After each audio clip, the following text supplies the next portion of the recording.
Hi everyone, hi again. If you're here, thank you very much. Thank you for your comments, for your encouraging messages. Some of you have been so appreciative of the messages that I've been posting and the links and tips on how you can get yourself a job. And just remember that some of the tips that I share, not even some, like all of them, they don't help you to get a job only when you're applying abroad. It's even for home, when you're applying for a job where you are. As long as you're applying online, like I said before, you don't really have the power to explain yourself as well as you would in person. It's the CV that you put out there that's speaking for you, and it's the one that will help you be contacted, be called for an interview. So I would like to help you learn how to make the best resume as possible, the best resume that you can. Yeah. English is my second language, so I'm not really perfect at it yet. I'm trying. But so I'm going to use a sample of a CV that I had made here when I got here. I went and joined a recruitment agency, and they really helped me get my stuff together, get the best words I could to get the best job that I could with my qualifications. Remember that we've graduated, but our papers are not really recognized out there. It's just probably because of how we do our exams, or I've got no idea, but most of the jobs that you were applying for needed like this sort of like, it's like when you graduate maybe in the UK or in the US or in Canada, there's like a code that your papers can be found online, but as you know, ours, like, we're just given, so there's no way to prove that you've really graduated apart from the hard copy that you have.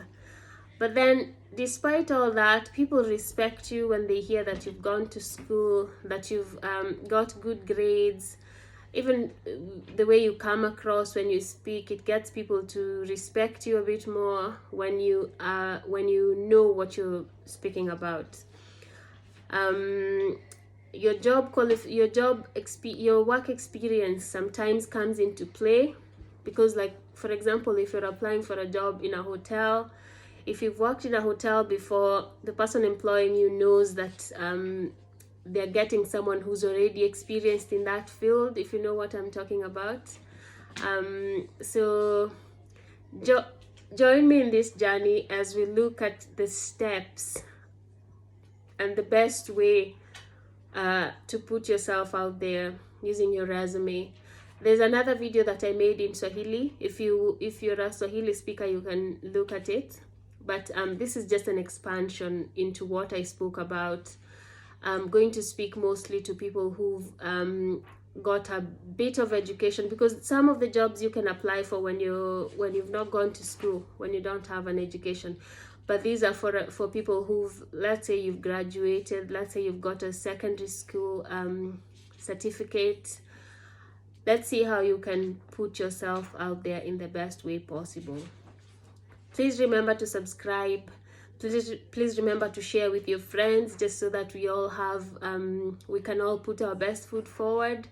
Like I said before, when your friend gets a job, then the chances of you getting it are very high, because it's through networking that most of us are able to excuse me, get where we want to get. So let me quickly go through it. I'm not going to publicly share it because it's got their letterhead, and this is what they first sent me.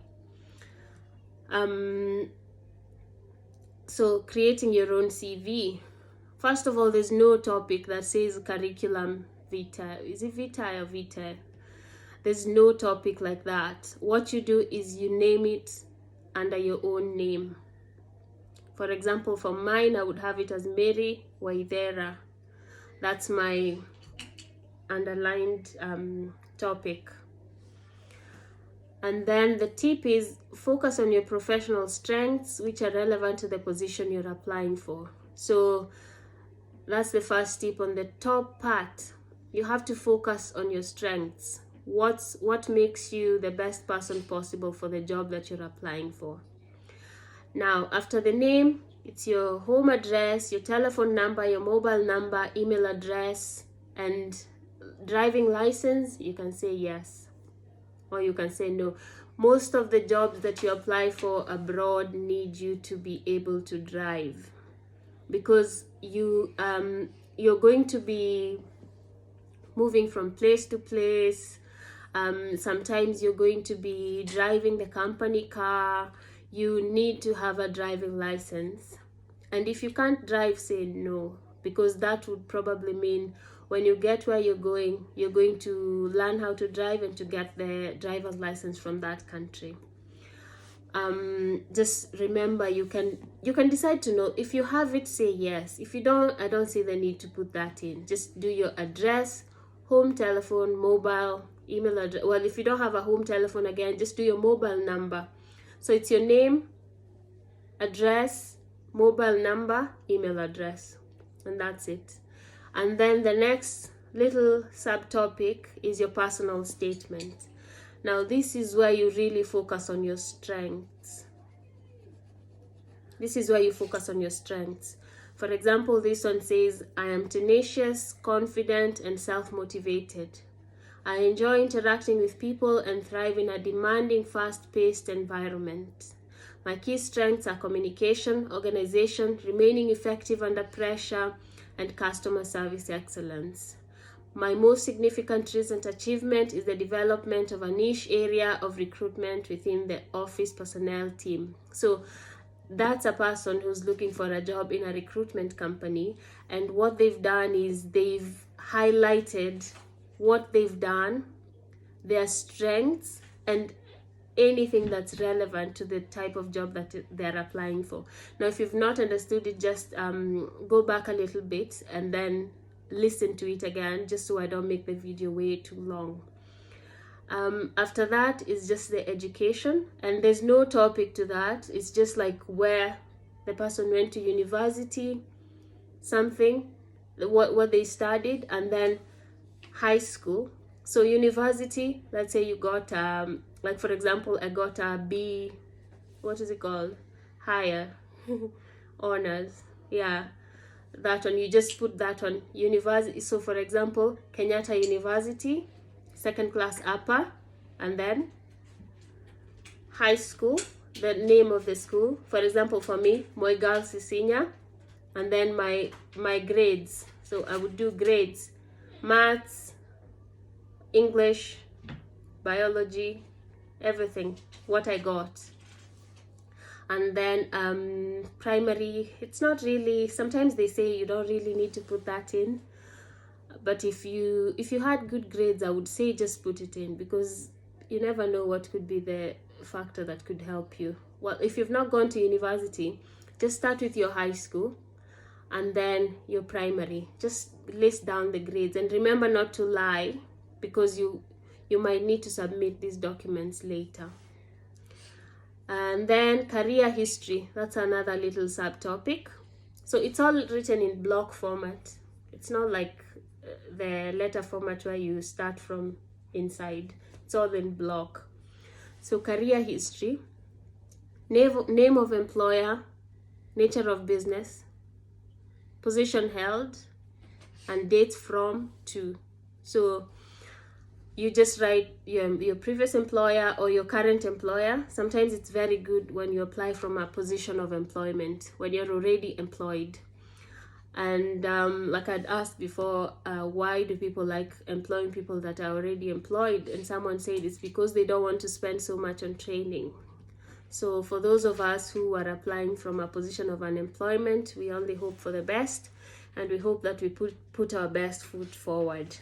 And then after that, so in that little subtopic, there's another tiny one, another subtopic. You know, they're all in bold. You bolden the ones that you want to highlight. So duties and responsibilities of what this person did, They developed client relationships by effective regular communication, attract and screen prospective candidates.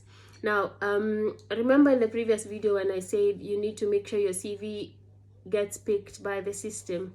This is where you would use words from the job posting. So check what they want. Check the duties and responsibilities of the job. For example, one of the duties would be select candidates for client vacancies. So go and write your own sentence that has vacancies and candidates. That's just an example. For example, you can say, that's if you're applying for a job that's like this one. For example, I would say, I chose the best candidates for available vacancies. You see, just playing around with that. So when the system tries to pick up the best person who matches, I've got the words in my resume. And this is not professional advice. I'm just giving you advice from my personal experience. I don't want anyone to go and say, oh, she told us this. I'm not a career expert. I'm not an immigration expert. I'm just sharing what I've done and my personal experiences. Then another thing they did was manage high job flow for temporary and permanent positions.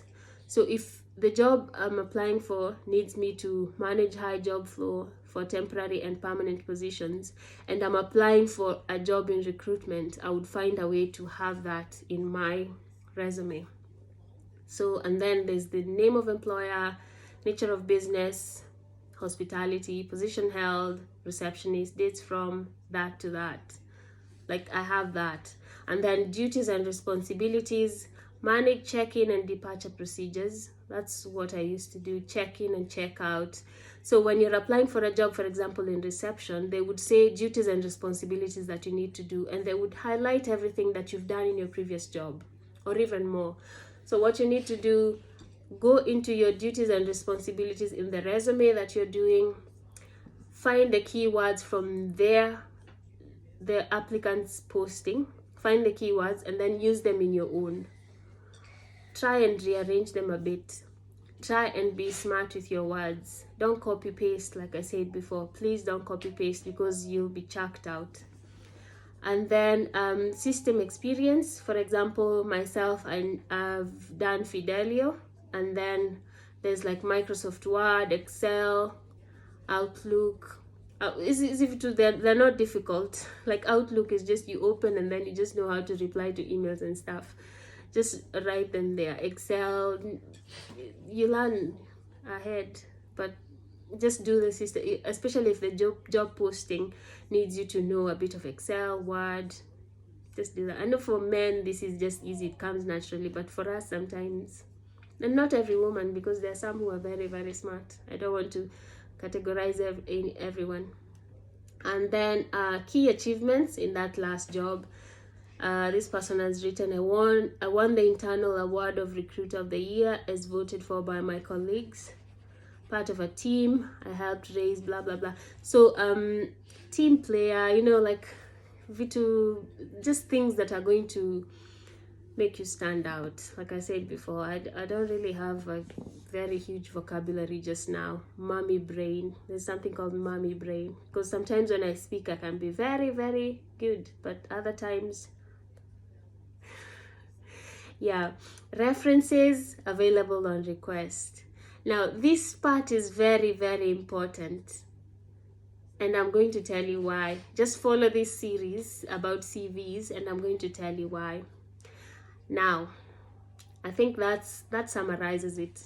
It can go into 1 page, at most 2 pages. Don't do a very big CV.